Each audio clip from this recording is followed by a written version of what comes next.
the former chief of neuroradiology at Stanford University, said the United States needs to end widespread coronavirus lockdowns and adopt a more targeted approach that both protects the most vulnerable people and builds immunity in the population.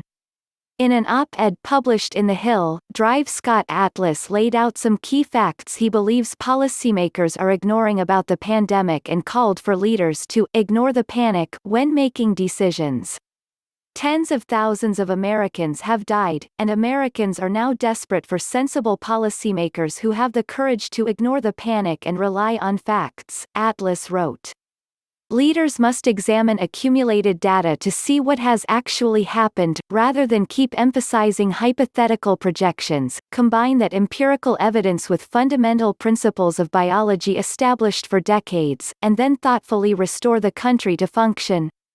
Atlas wrote that because the overall mortality rate is increasingly looking to be 0.1% to 0.5% based on antibody studies, and because that mortality rate is even lower among healthy adults under the age of 50, it makes no sense to continue requiring all of the population to isolate when such a small percentage of people are in real danger from COVID-19. Instead, Atlas wrote, states should craft policies that focus on protecting the elderly and those with chronic underlying conditions.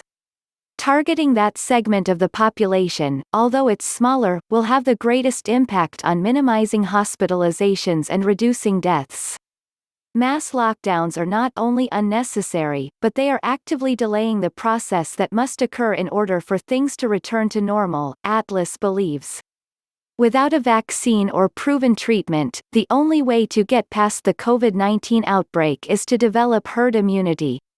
In fact, infected people without severe illness are the immediately available vehicle for establishing widespread immunity, Atlas wrote.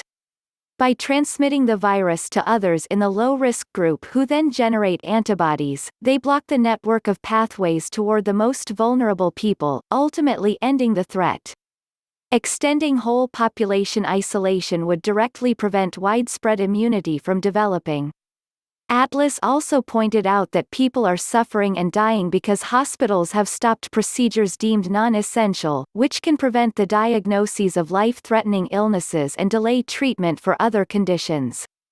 The appropriate policy, based on fundamental biology and the evidence already in hand, is to institute a more focused strategy like some outlined in the first place: strictly protect the known vulnerable, self-isolate the mildly sick and open most workplaces and small businesses with some prudent large group precautions, Atlas concluded. Atlas discussed his opposition to the lockdowns and explained why the models used to justify them have been consistently wrong during an interview with Blaze TV's Steve Deese on Thursday. Thank you for watching our video.